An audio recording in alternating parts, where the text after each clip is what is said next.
Olá, meu nome é Arthur Irlan e juntamente com Carlos Gabriel, Daiane Wesley e Micaele Farias, iremos apresentar um trabalho sobre a síntese de células musculares in vitro para a produção de carne em laboratório.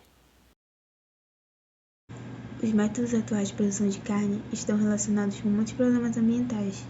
De acordo com Greenpeace, a pecuária amazônica brasileira é responsável sozinha por 14% do desmatamento anual do planeta, com estimativa próxima a 80% de todo o desmatamento na região amazônica. Atualmente, cerca de 30% da superfície terrestre é utilizada para a pecuária, assim como 70% do uso da água doce e 20% do consumo de energia disponível é diretamente ou indiretamente usado para a produção de alimentos, dos quais a proporção mais considerável é usada para a produção de carne. Deve-se levar em conta também os altos custos com a emissão de gases do efeito estufa, aqueles provocados pelas queimadas e desmatamento para a abertura de novos pastos e lavouras. Sendo assim, baseando-se na demanda atual crescente da carne, calcula-se que o consumo da mesma deverá aumentar aproximadamente 73% entre 1999 a 2050.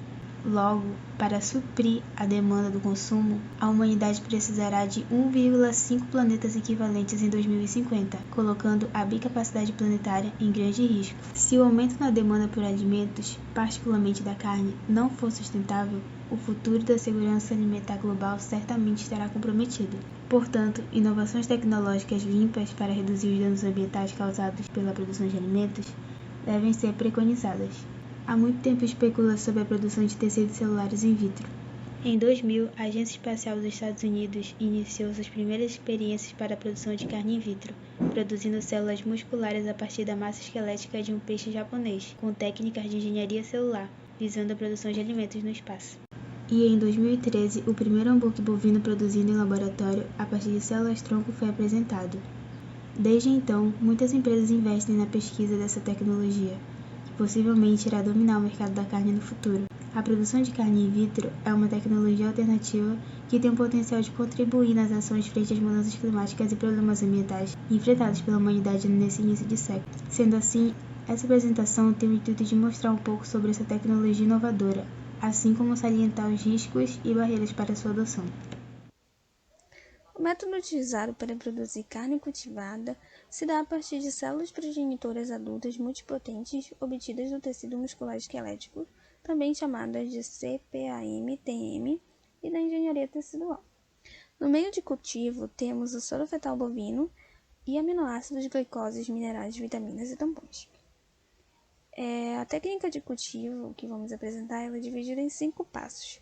O primeiro passo é a coleta de células do tecido muscular através de uma agulha de biópsia. Essa agulha ela é utilizada para evitar contaminações. No segundo passo, ele ocorre em laboratório. As células progenitoras adultas multipotentes do tecido muscular são isoladas a partir das células da amostra de células coletadas, no passo 1, pela ação de enzimas ou de processos mecânicos. No passo 3, as células progenitoras adultas multipotentes, obtidas a partir do tecido muscular esquelético, serão cultivadas no meio de cultura nutrido com aminoácidos, minerais, vitaminas e glicose para que se expandam. No passo 4, ocorre a diferenciação das células multipotentes em células e fibras do músculo esquelético. No passo 5, são utilizados arcabouços para que as células se organizem e formem fibras musculares. É nesse passo que ocorre a montagem da carne. Esses passos eles são divididos em 2 fases. A primeira, chamada de fase de proliferação. O objetivo é que a cultura inicial se prolifere para que se consiga a maior concentração dessas células. E para que isso ocorra, o processo é otimizado por meio da combinação de um tênue tratamento enzimático e a trituração das fibras musculares esqueléticas remanescentes, gerando uma grande melhoria no processo de manutenção da capacidade de replicação celular, passando de 20, que é o normal, para 30 divisões celulares, assim aprimorando o rendimento de obtenção dessas células progenitoras. A fase 2 ela é chamada de fase de diferenciação e tem como objetivo diferenciar as células que se proliferaram em células do músculo esquelético, também chamado de músculo bioartificial, através de estímulos bioquímicos, metabólicos e mecânicos. Esse estímulo mecânico ele é importante para o processo de síntese e organização em unidades proteicas.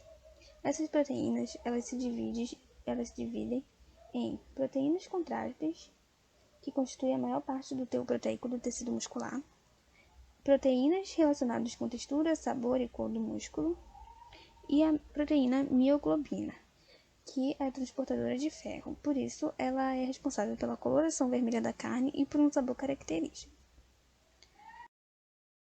Os desafios para o método apresentado são definir as condições bioquímicas e biofísicas para que sejam o mais próximo possível das condições em vivo, conseguir in vitro interações entre os componentes que ocorrem em vivo e dão as características da carne, regular os níveis ideais de mioglobina para que a carne cultivada tenha a coloração e o sabor ideal, e por último conseguir embutir vasos sanguíneos e ou sistemas de canais.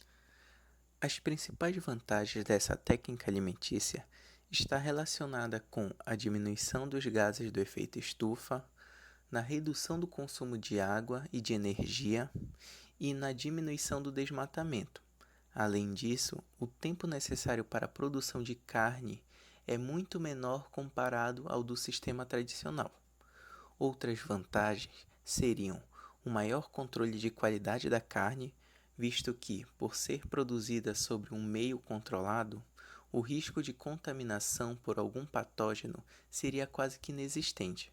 Outro sim, com a redução do uso de fármacos, as chances de selecionar vírus e bactérias mais resistentes diminuiria e evitaria a rápida ineficiência dos fármacos atuais. E por último, mas não menos importante, teríamos a redução do sofrimento animal, pois não precisaríamos os matar em larga escala para suprir a demanda mundial. Os principais fatores contra seriam a falta de aceitação popular, pois a maioria da população se sente desconfortável em comer carne de laboratório, pois o rótulo de não ser natural interfere muito para a escolha do produto. Além disso, outro empecilho seria a aprovação dos órgãos de regulamentação internacional, como a Codex Alimentarius, Organização Mundial da Saúde, Organização Mundial da Saúde Animal e os órgãos nacionais para a elaboração de leis embasadas em estudos técnico-científicos que permita a circulação desse produto. E apesar desse avanço, o laboratório ainda necessita da presença animal para realizar a biópsia de células-tronco e da obtenção do soro nutritivo para o meio de cultivo. O artigo propõe que a busca por técnicas alternativas à produção animal devem ser adotadas em virtude dos problemas ambientais advindos desta indústria e pela crescente demanda por carne. O que pode ser visto atualmente de forma local, no Brasil, onde a pecuária é feita de forma extensiva, isso é, com gado solto na propriedade. Para tal é necessária uma grande porção de terra para a formação desse pasto, o que colabora com o desmatamento. Além disso, o artigo também nos mostra uma visão otimista do futuro, onde cada residência terá seu próprio bioreator para incubarem seus alimentos em casa. Eu acredito que podemos sim enxergar algo similar, no entanto, é difícil acreditar que algo parecido com o replicador de Star Trek, que consegue replicar comida, esteja presente na casa das pessoas. Portanto, para o desenvolvimento e consolidação dessa biotecnologia, é fundamental a progressão de debates, leis, pesquisas para desenvolver novas metodologias e protocolos, já que não é algo muito novo, então precisamos de mais base para fortalecer e realmente desenvolver essa tecnologia.